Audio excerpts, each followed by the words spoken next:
You may or may not have seen this story, but it's kind of blowing up into something a lot bigger than anybody thought it was. A high school wrestler, a black guy, he's got dreadlocks. He wants to get out on the mat and take care of business, but the referee comes in and says, no, you can't wear dreadlocks to this wrestling match. They made him cut his hair right before the match. Well, that has since turned into a thing, because now the thing is, this is an unbelievable example of the relentless white racism that is happening to black people all the time, everywhere. That explains everything. I mean, that's it. Everybody's jumping on this thing. This lady at The Guardian over in England, a big newspaper in England, her name is Shireen Ahmed. She wrote a big column about it saying, oh my God, the cutting off of a teenage wrestler's hair was a familiar act of violence for black athletes. Oh, really? So so there's some, and in her article, she went on to talk about white racism directed at black people. The best thing example she came up with is, we didn't even get the details of it, but when she was 11, playing soccer, a little girl, somebody must have said something to her that she interpreted as being racist. And now she says it's happened again, 20 years later. Oh my God, it's a pattern. Oh yeah, but she found a professor at the University of Pennsylvania, and the professor did confirm that white people are always messing with black people's hair, and that's just a way of keeping them down. Okay, maybe my standards are too high around here, but when I see a international example of white racism keeping the fellas down, or racism of any kind keeping anybody down, I do like to see a little blood on occasion. But we don't. When we talk about white racism, all we do is somebody saying, yeah, well, you did something, and that's racist. Okay, whatever. But what about these 4 stories? What about all this black on white violence so wildly out of proportion? Now, I have to confess, researching this to find these videos, I don't know, I lost count at 4 or 5. I forget how many I have here. Researching these videos of black on white violence and hostility. It did take a grand total of about 90 seconds for each video. So I could have put, these are recent things in the news recently. I could have put 25, 30, 35, 50 more in there. Each one exposing the greatest lie of our generation. Let's get to it. Right now, loved ones and police are asking for your help as they search for answers after a store clerk was murdered. WYFF News Force John Lyon has more on a crime that stunned Easley. Help find them. Help bring the 2 scumbags in that shot my mama last night over some change in a cash register. A heartbroken son asking for help to find Stacy Childress's 2 killers.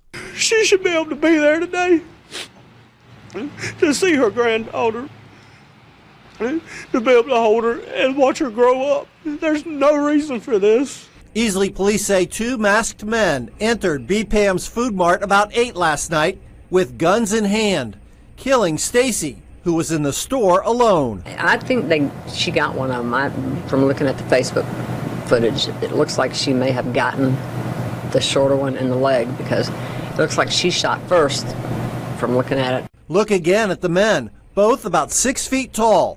Police say they escaped in a silver Subaru Forester. I come in here all the time and buy stuff, and it's not right to kill somebody like that, an innocent person.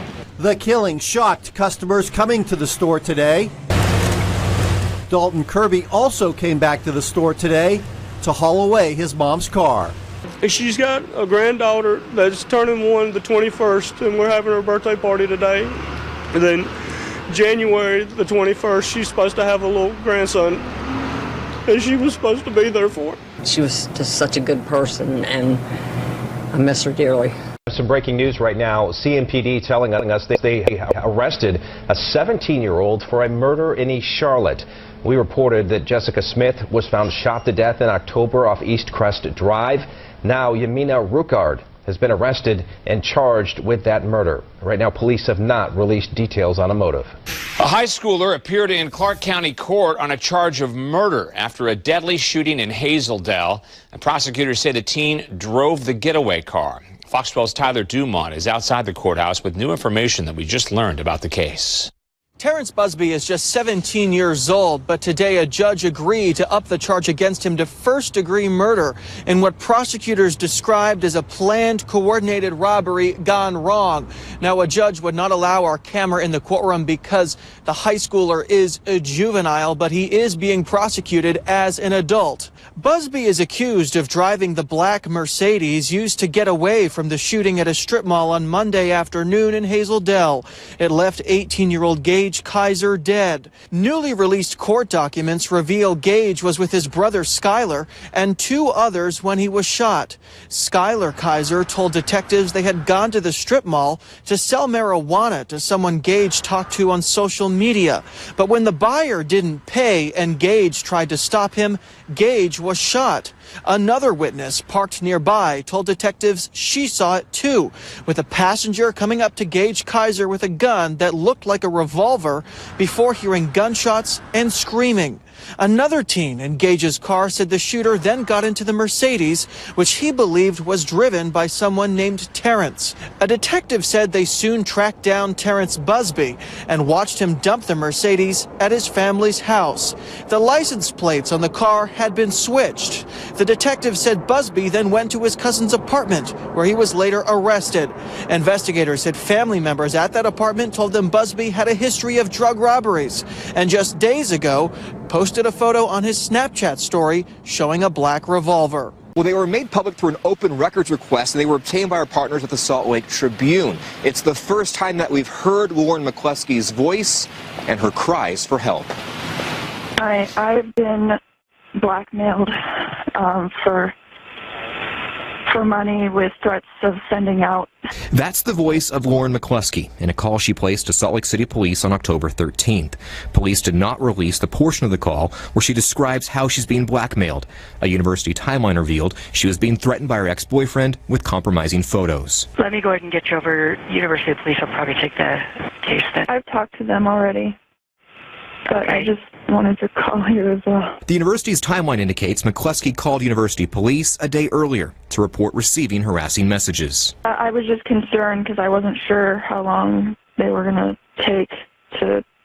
Are you in line for an officer to call you? Less than a week later, on October 19th, McCluskey called Salt Lake City Police again, this time more desperate for help. Last Saturday I reported, and then...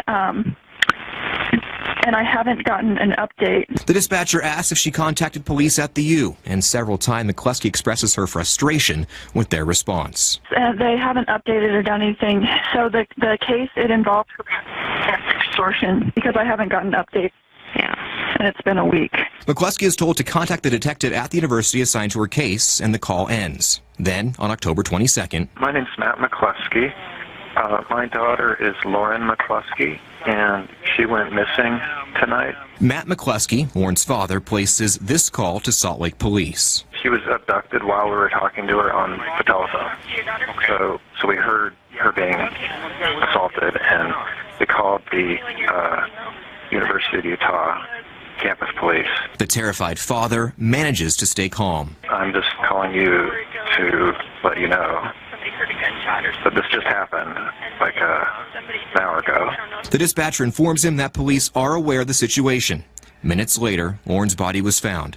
She was shot and killed by Melvin Rowland, a person she briefly dated. 72-year-old Walter Gautreaux and his 70-year-old wife Darlene were murdered, both well known from the Cajun Music Association, Mardi Gras, and church in Lacassine, Louisiana. It's a small town. Everybody is either related or best friends. Everybody knows everybody. These are little small Cajun towns, and so, you know, they were just a part of the community. Everybody knew them. Everybody loved them. It was the call Wendy Collins never expected to get here in Houston. Days before Christmas, Jeff Davis Parish Sheriff's Office says the two were robbed and shot inside their home, and they believe these two are responsible. 23-year-old Javari Guidry and 21-year-old Jordan LeGros are considered armed and dangerous and could be in the Houston area where they have ties. Guidry was convicted in 2015 for an attempted murder in Lafayette. LeGros is also wanted for a burglary and theft in Walsh. They had some connection through associates. They were not directly associated with the victims, but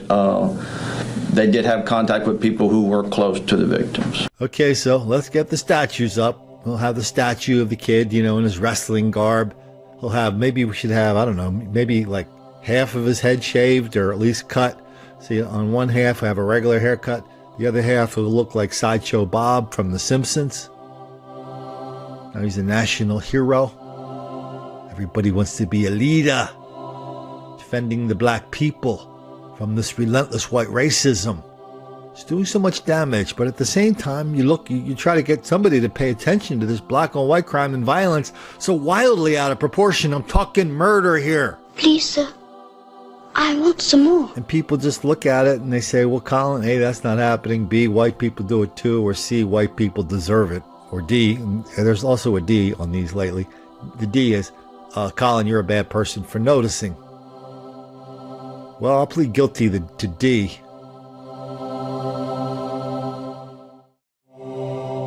But even that makes the black kids angry.